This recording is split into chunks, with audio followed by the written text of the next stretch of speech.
GM beverage ने अपने quarter 3 के नंबर को डिस्क्लोज कर दिया है। तो चलिए देखते हैं क्या है क्वार्टर 3 के नंबर्स के अंदर। डाटाबेस के लिए यहाँ पे लाख्स में मैं आपको क्लोज में बता रहा हूँ।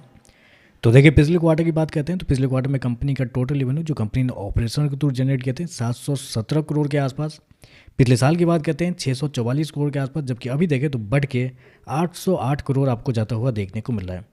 तो साल दर साल जाते हैं तो साल दर साल कंपनी के रेवेन्यू के अंदर लगभग 25% के आसपास की तेजी आपको देखने को मिल रही है। जबकि क्वार्टरली बेस पे जाते हैं तो क्वार्टरली बेस पे भी कंपनी के रेवेन्यू के अंदर तेजी आपको देखने को मिल रही है। लगभग बोल सकते हैं 13% के आसपास का जंप है। तो कंपनी के रेवेन्यू देखें तो आपको साल दर साल क्वार्टर क्वार्टर आपको बढ़ते हुए देखने को मिल रहा है। चलिए कंपनी के खर्चे क्या निकलते हुए वो देखते हैं।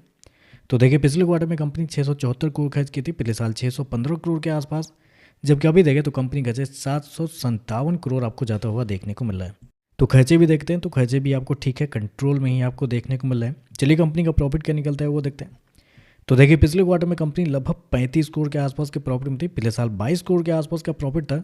जबकि अभी देखें तो बढ़ के 42 करोड़ आपको जाता हुआ देखने को मिला। तो साल दर साल जाते हैं तो साल दर साल कंपनी के प्रॉफिट के अंदर लगभग 90% के आसपास की तेजी आपको देखने को मिली। रिवेन्यू आपका 25% के आसपास बढ़ा है और कंपनी का प्रॉफिट आपको 90% के आसपास आपको बढ़ते हुए देखने को मिला है। क्वार्टरली बेस पे जाते हैं तो यहाँ पे भी एक अच्छी खासी तेजी आपको देखने को मिल रही है।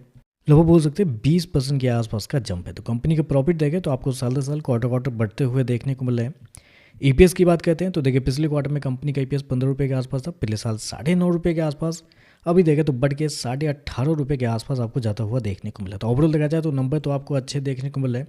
मतलब आप कह सकते हैं इकलौती ऐसी जिस सेगमेंट में इस कंपनी का बिजनेस होता है, इकलौती ऐसी कंपनी है जिसका शेयर आपको ऑल टाइम हाई पे आपको ट्रेड करता हुआ देखने को मिला। इसके अलावा जितनी भी और कंपनी है, चाहे आपका यूनाइटेड ब्रेवरीज हो गया या यूनाइटेड स्पिरिट हो गया या सुला वाइन यार्ड हो गया, रेडिको खैतान हो गया या आपका सोम डिस्टिलरी हो गया, बहुत सारी और भी इस सेक्टर की और भी कंपनी है। हर एक कंपनी को देखें तो शायद आपको 52 वीक लो के आसपास या ऊपर से 30-40% के डिस्काउंट पे मिलते हुए देखने को मिल जाए। लेकिन इकलौती ऐसी कंपनी है जिसके जो शेयर है ऑल टाइम हाई पे आपको जाता हुआ देखने को मिला। नंबर भी उसी प्रकार के हैं, लेकिन जल्दीबाजी मत कीजिएगा क्योंकि ऑल टाइम हाई के आसपास ही शेयर आपको ट्रेड करता हुआ देखने को, जहाँ पे एक अच्छा खासा रसिस्टेंस भी है। तो देखते हैं मार्केट के बाद इस नंबर के बाद कैसा रिएक्शन आपको देखने को मिलता है।